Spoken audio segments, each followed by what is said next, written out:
You ready to take me golfing, Travie Wavy? I'm testing the gauntlet on CO2. Okay, hurry. Yeah, right.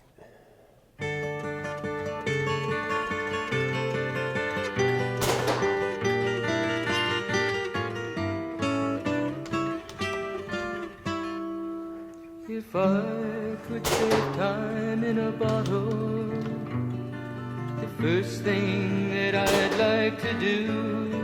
Let's go blow some stuff up, Travie Wavy. Save every day till eternity passes away, just to spend them with you. If I could make days last forever. It's time to go hunting, Travis. Words could make wishes 350 shots, that's come nice. true.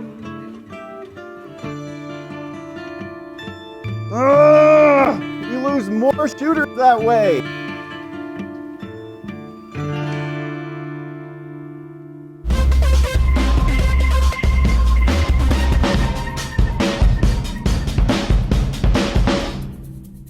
This is a video that I've been wanting to do for a long time. When I got my gauntlet in fall last year, on Thanksgiving Day I took it out and I did this exact test. Today we are shooting the gauntlet on CO2. I'm going to tell you how many shots you're going to get, the kind of power you're going to get, and since I've done this test twice, I can give you a little bit of information about what you can expect in different circumstances. So take off the bottle. Now, there's a couple of ways to degas this bottle. You can take your degasser tool, insert it in here, and twist and let all the air out of the bottle. Another way is to just give this thing about a full turn, like that. It's unloaded, no magazine. And we'll just shoot this a few times. You can hear the air running out. That's using up the air that is between the bottle here and the valve.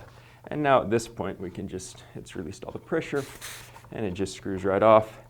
And we've still got a full bottle of air. So if you're hand pumping and don't want to pump that thing back up again, you can do it that way. Now, the next thing we'll do is you'll see this little port in here. There's a little hole. And we're going to take RWS chamber oil, which is a silicone oil, and we're going to drop a couple of drops down that hole there.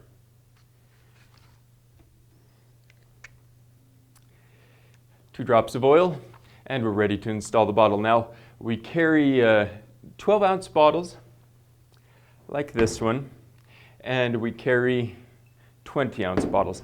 The 20-ounce bottles will not fit on here. They're just too wide. So you can fit a 12-ounce one, or you can fit a 9-ounce one.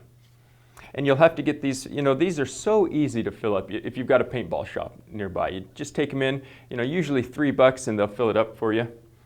We're going to put the 12-ounce bottle on here, and it just screws right in.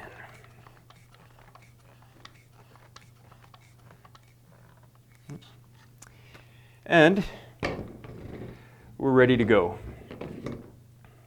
There's a couple of things you need to know here. We've got the bottle on, but with CO2 your shroud's not going to work.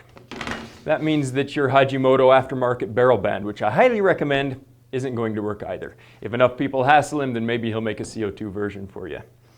But once we've got the CO2 on here, we get some advantages and some disadvantages.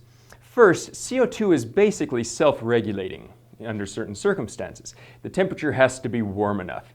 But if you're shooting when it's 70 or 80 degrees and above, it's going to be basically self-regulating as when you shoot, the liquid that's in the bottle turns into a gas. And as long as you've got enough liquid in there to do that, you're going to get pretty much the same velocities coming out of here. But the disadvantage is that if you're doing it in the cold, it's not going to work. In fact, when we shot it at the range, it was too cold. I started out, I was expecting a lot higher velocities, but first shot I took, I think, was 650 feet per second with a 13 grain pellet. Now, when I shot this on Thanksgiving, I was getting 700 feet per second with a JSB 18.13 heavies, which is 20 foot-pounds with CO2, which is darn good. But the test we did in the range was under too cold of temperatures. I eventually moved to the heater. I had a little heater to try to get the temperatures up to get this up, and that explains kind of the range of velocity that you see as we're shooting. The other thing I'll mention is those shots. I was just pulling it as quick as I could. I wasn't trying to aim. This gauntlet's a lot more accurate than what you're seeing in the on the target there. So what do you get with this? Well, you can buy the gun. You don't have to buy a pump. You don't have to buy a tank. You don't have to buy a compressor. You can just buy one of our $25 CO2 tanks, stick it on there, and you're shooting. When you get a little bit more money, buy a pump, buy a tank, and off you go. But you're going to get pretty decent power. You're going to get phenomenal shot count, between 350, which is what I clocked in November, and 500 shots, or 540 shots, which is what I clocked today. So give it a try. If you've already done it, put your comments down below and let us know what your experience has been. I hope you've enjoyed this, and we'll see you next time.